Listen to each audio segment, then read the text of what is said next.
Welcome, and thank you for joining me at my first book launch, Living an Abundant Life. If you don't know who I am, I'm Linda Watson-Call, and we're in for a fun evening tonight. First of all, we're going to have some giveaways. One of the things we're going to give away are going to be some bookmarks. The bookmarks hopefully are for the book that you're going to buy. If not, they still come with the picture of the book on here and little sayings here on inspiring you to reach what you want to reach in life.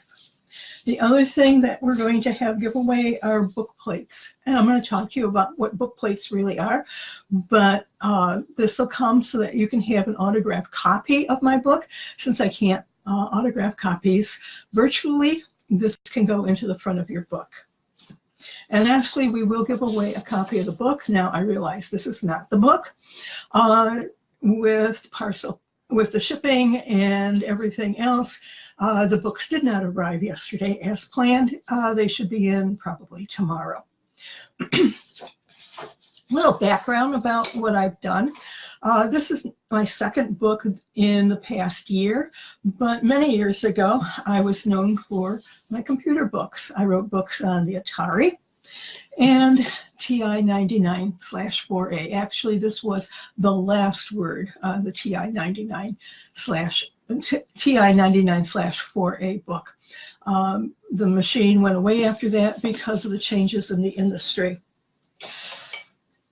Last year, I wrote 50 Blades of Hay, which was well received, and it actually won an award this past November, and so we're very happy about that. And this year, I launched the book, Living an Abundant Life. So let's talk about some of the giveaways, because I said we're going to have fun here. The first giveaway is going to be the bookmarks.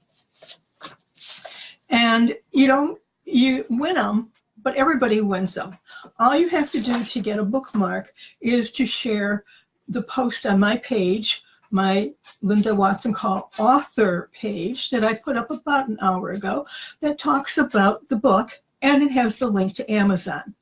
Now, when you share it, you have to share it publicly, because Facebook has this thing about if you share something and you don't do it publicly, then I can't see that you shared it. So if you would like a bookmark, please share my book. And anybody that shares the post on my book, I will ping you back and get your address and send you one of the bookmarks. And hopefully you will buy the book, Living an Abundant Life, from me and be able to use that bookmark while you're reading it. So why did I write this book? Well, people have told me over and over again that they wish they could live the life that I live. And I don't think I live that glorious of a life, but to a lot of people, it does look that I have it all. Now, do I really have it all? Well, we're not rich by any means. And yeah, we're not lacking either. So if you balance that out, then you'd say, yes, I have abundance and I have a good life here. But living an abundant life is different for different people. For some people, living in abundance means having money. And that would mean that they're rich. But sometimes I wonder, if you're rich, do you really have a happy life? So what would be a happy life? Having enough money to pay the bills for some people. Some people say they'd have an abundance if they had a small nest egg tucked away somewhere. Some people feel that they would like to give more to charity than they do. And others feel they should have a good line of credit just in case that emergency comes up. So for everybody, abundance in the financial world means something else. But other people, abundance might mean family, having a close-knit family, a real family. And I think that's something we can all relate to. But does family have to be blood? Some of us have a family that goes beyond our immediate relatives.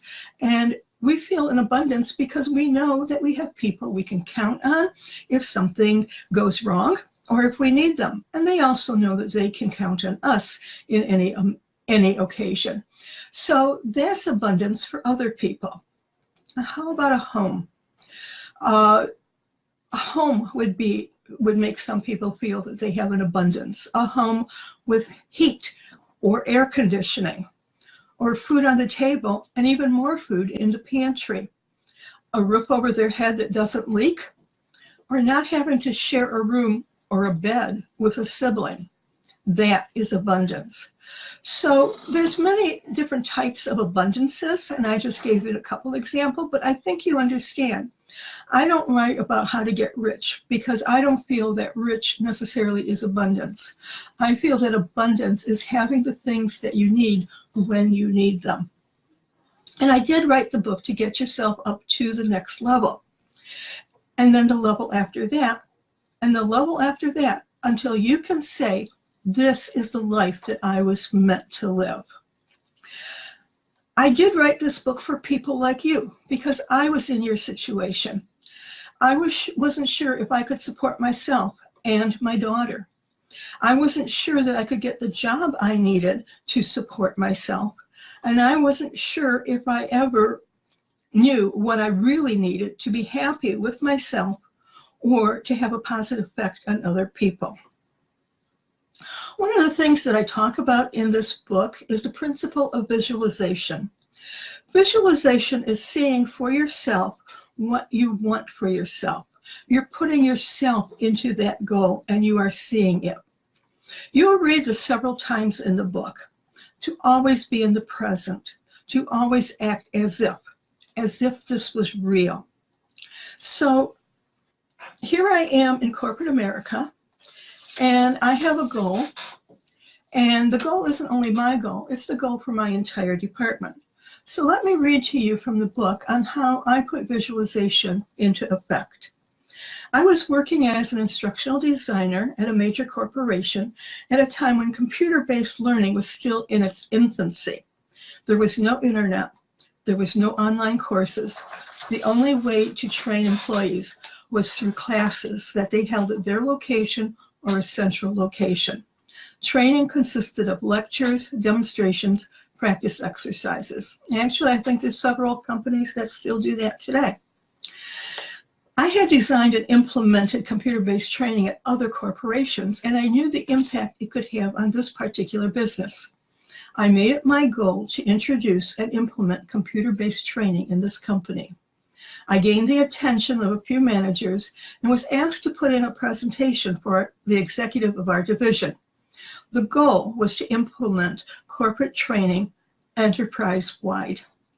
Now, I was told by several people in the know that this was a shot in the dark. The company was on the verge of bankruptcy, and the amount of money I would need for this experimental training was just not there. I knew the financial condition of the company, and I knew that the constraints were real. But I also knew that the current methods of training were not cost-effective. Once I had an appointment with the executives, I put together my presentation. Not only did I rehearse what I was going to say, but I also visualized how I would conduct myself. I went into great deal on what I would wear, how I would act, and how to sound professional, but I didn't want to sound stressed either. I also knew that they had never heard of this type of training, let alone seen it in other companies. So I decided I didn't want to walk away defeated. I came up with a plan B and asked for 1/3 of the amount of money required to implement the project before going through the company. To keep the energy of the level up, I chose not to disclose Plan B to my manager or to his supervisor. At the presentation, everything went as planned. Actually, everything went better than I had thought it would. The atmosphere was more relaxed than I had envisioned, and there was even some humor interjected by the chairperson. At the conclusion, the executive stated that I could not receive the amount of money I was requesting for this project, which was a couple of $1 million. At that point, I immediately went into Plan B. I stated that I realized that this type of training was never used in this company and it might be better to proceed at a smaller scale. And that would give us a chance to accumulate data and provide and prove that this would be the way to go. As I concluded, he asked for a pen and signed over my new budget, 1/3 of the original amount. Not the full amount, but enough to keep my goal of introducing and placing computer-based training in this corporation. The project proved successful, and I was awarded the rest of the money the following year. In subsequent years, more training was added, and then as technology improved, the courses were moved to a host site and converted to online courses. Now, if I didn't see this training happen, if I didn't feel it, if I didn't taste it, if I didn't own it, if I had just walked in saying, yes, I'd like to do this training, it should be good for the company, I would have never gotten it. So how does this affect you and me today? Well, visualization is something that all children possess. Some people call it an active imagination. You probably saw yourself doing it while you were growing up. I know I did. What if you were told that you had to, by someone like your parents or your teachers or your adult, don't set yourself up for failure. Don't go on imagining those things. Don't get your heart set on it. We wouldn't do it. But I know that visualization works, and I know I was capable of doing visualization when I was young. You see, our church always had a bazaar, and I always helped at it. As I helped at it one year, I was probably 8 or 9 years old. One of the grand prizes at one of the booths was a barbecue grill. Now, the game at this booth was a nickel punch. And I don't know if I've seen it around these days, but in those days it was a little square and there were a lot of circles in it. And you used something like a nail to punch out the circles. When you punched out the circle, you got a roll of paper, you unrolled it. It said whether you won a prize or not. But the grand prize was given for the last punch. It didn't matter if that paper said you won a prize or didn't win a prize. The last punch was the grand prize. And I wanted that barbecue grill. I was intent on winning that grill. I could see myself bringing it home. I could see the surprised look on my mother's face. And I could see us using it at the beach instead of those dirty grills that they have out there that we cover with Reynolds wraps so that we don't get our food dirty when we're trying to cook it. So I went home on my lunch hour and I told my mother. She said, the only person that wins the grand prizes are people with money. They come in, they buy the board, and they get the grand prize. So don't even think about it. But I did. I went back to the bazaar with a purse full of nickels. As it was later in the day, I went over to that booth. The grill was still there. Then a man that I knew, everyone called him Sargy, came up to the booth. He took the punch board and started counting how many punches were left. I gasped and said, "You're not buying out the board, are you?" He just looked at me, one of those looks like, "What's it to you, kid?"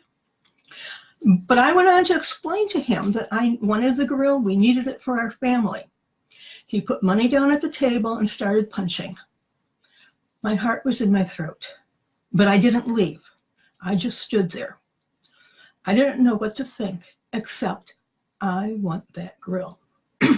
Then the unthinkable happened. There was one circle left to be punched. He handed me the punch board and said, "Give the lady the money. The grill is yours." My mother didn't believe me.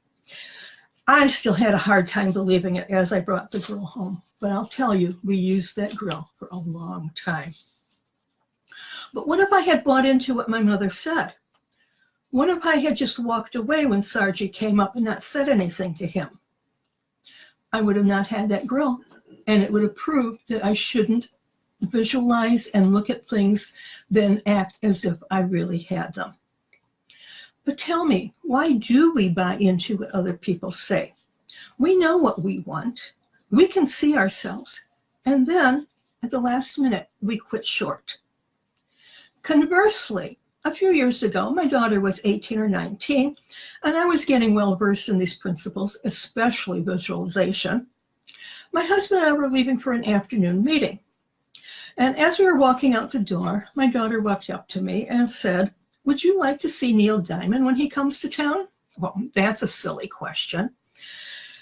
So she told me that the radio station she listens to was giving away several Neil Diamond tickets, and she was planning on winning one. My response to her, "Of course, I'd love to go. Hold on to that thought, and I will keep that thought in my mind as well." When we came home later that day, she greeted us with, "We got the tickets. We are seeing Neil Diamond." I was happy. She was happy, but I knew we were practicing the principle of visualization. So visualization is something real, and I go into more depth in the book of how you can practice visualization. But that's my cue for my next giveaway. You know, when I wrote the computer books years ago, there was no internet, there was no ebooks, everything was physical. And I spent hours autographing my books and then repackaging them and sending out to people who wanted them. Well, today we do everything online. You can download my book, Living an Abundant Life, over the internet from Amazon, but I can't autograph it for you virtually. So instead, I designed some book plates, and I know this isn't showing up good on the screen, but there is a nice star design because I want you to think about rising up to the next level. And so I'm going to do the next best thing to autographing your book. When you buy one of the books, send me a picture of you with the receipt. When I get that picture, I will send you an autographed book plate that you can put into the book. Now, besides sending it, I need to know where to send it to, so I'm going to need your physical address. And if you're giving the book to somebody, or even if it's for yourself, tell me how you want it inscribed to whatever the name you want. And if there's something you want written in there, let me know. Otherwise, I will be sure to put in an affirmation or a very motivational quote for you. Now, just as an aside, book plates were commonly used up until about 20 or 30 years ago. They were always decorative, and they usually said something in here like ex libris, which is Latin for from the library of, because when we shared our books and let somebody else read it, we wanted to make sure that they knew where the book came from. And I know today in college we write our name along the side, but this is a more classy way to do it. So I thought it would be a great idea to revive book plates. They would show ownership, yours, and they would show authorship, mine. And it would be a novel way to autograph a book at a distance. So if you would like to get your book autographed, purchase your book within the next 48 hours. That would be by Thursday, January 3rd. Send me a picture of the receipt along with your physical address, any name, yours or the person who received the book, and I will send you out a book plate. You should get it in about a week, which would be about the same time that it'll take Amazon to ship you the book. I know you'd like to know more about the book before you head over to Amazon to purchase it. So the first thing that I write about in the book, which I think is very important and is considered the basis for all of the principles listed in the book, is the law of attraction. Now, I know when we think of attraction, we think of relationships between people, but the law of attraction is the relationship between you and the universe, or you and your higher power, or you and your God, or you and the energy that makes us all our beings. Two things I'm certain of. It is a relationship, and there is an attraction. This is a quote that I have in the book from Robert Collier. See the things that you want as already yours. Know that they will come to you at need. Then let them come. Don't fret or worry about them. Don't think about your lack of them. Think of them as yours, as belonging to you, as already in your possession. Now, Robert Collier was an American author. He wrote self-help and New Thought metaphysical books in the 20th century. But I'm not talking about 20th century 1980, 1990. This is 20th century 1920-ish. Robert Collier was born in 1885 and he died in 1950. So essentially, what Collier is saying is ask for what you want. Believe that you already have it. And then release your desire or want. Don't worry if you'll ever get it. Don't even consider not getting it. Receive it because you already knew it was yours. Does this work? Yes. When we were building this house, everything was going according to plan until we were ready to have the electricity run into it. Now, in this area, there are no right-of-ways for electricity. You have to get your electricity pulled from a neighbor, and they have to provide the right-of-way for Edison to run your electrical lines. We didn't think it would be a problem. We just had a house put up on the next parcel about 6 months ago, and they got electricity. So we shouldn't have an issue. They had power. We should get power. Well, the parcel next to us got their electricity from a large plot of land across the road from us. And when the electric company went to approach the owners, they said no. They said they already gave the right for 1 or 2 houses to pull electricity from across their parcel. They're not going to let anybody else do it. There was no negotiating with them. The electric company said they tried. We were not allowed to contact them directly. We didn't even know their names.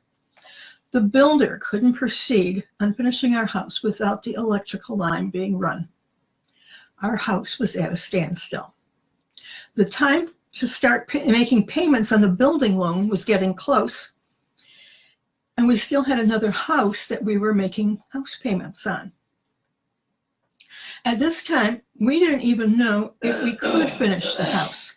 It was frustrating at the least. We hit a brick wall. Our want was real. We needed electricity to continue building our home. We spoke to the electric company about alternative. How about the neighbor to the south of us? They approached him. Once he found out that they had to cut a tree, 1 tree, he said no. He did not want any trees cut down on their property. So we asked to approach the neighbors to the south of us. Electric companies said that they would have to cut down more than 1 tree on their property. They would have to cut down a swath 20 foot wide and get rid of all those trees. They weren't even going to think about talking to them after the refusal from the other neighbor. So could we get right away from the neighbors to the east of us? Well, we probably could, and it's nothing but fields, but the line would have to be over a mile long. The cost of running that line and putting up the poles was cost prohibitive. And we didn't even know if that neighbor would allow that many poles for a complete mile down his property. Geothermal was relatively new at this time, but it was cost prohibitive as well. Solar power was a possibility, but at this time, solar power was only an alternative, not a primary means of electricity. And there were no wind generators. They weren't even thought of. So my husband and I decided to take the situation into our own hands. We went to the neighbor to the north. We decided we would go to them and ask them. We would explain our situation. We would offer to re-landscape for them. We believed that we would get a positive response from them, and then we released it to the universe. We approached our neighbor. He looked at us very puzzled. Why would the electric company think they'd have to cut trees down, he said. There's a transformer on a pole right next to my house, and if they have to cut any trees down between that pole and our property, I don't care. They're all scrub trees. Really? So we called the electric company back. The supervisor came out. Well, yes, they could run power from that pole, that transformer, but their records never showed the pole nor the transformer. Do I have to say we were ecstatic? We believed, and the universe answered us. The principles in this book work. I've been living them for over 30 years, and they have never failed me. These are not new ideas or beliefs. The Mastermind program was practiced by Andrew Carnegie, Henry Ford, Thomas Edison. Robert Collier wrote 3 pamphlets that were considered new thought: The Secret of Ages, The Secret of Gold, The Magnetic Life, The Life Magnet. And these, as I said, were written in the late 1920s. New thought isn't that new. But for some reason, these ideas were never taught to us, except in certain sects or areas. And there's no reason why you or I can't follow these principles and live an extraordinary life. Live the life that we know that we were meant to live. So what's next? Well, I'm hoping that you enjoyed this launch party, and I hope that you will continue to ask and be inquisitive about the principles that I wrote about. I certainly hope that you will buy the book and get it autographed by me. Because I've been asked so many times about these principles, I've decided that I am going to launch a program on YouTube. It's going to be called Dragonfly Soup, and it should be on YouTube every Sunday morning or Sunday afternoon or early evening. So it won't be Facebook Live. You'll get an email if you want, and you can tune in and watch it at your leisure. I will also have resources on my web. And my web page looks something like this, and it's lindawatson-call.com. So make sure that you have a hyphen there, not a underscore. And that is my website.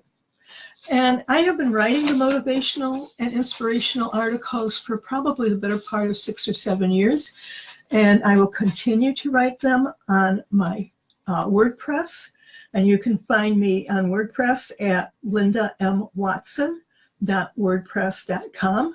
And I will have all that information under this broadcast and on my Facebook page.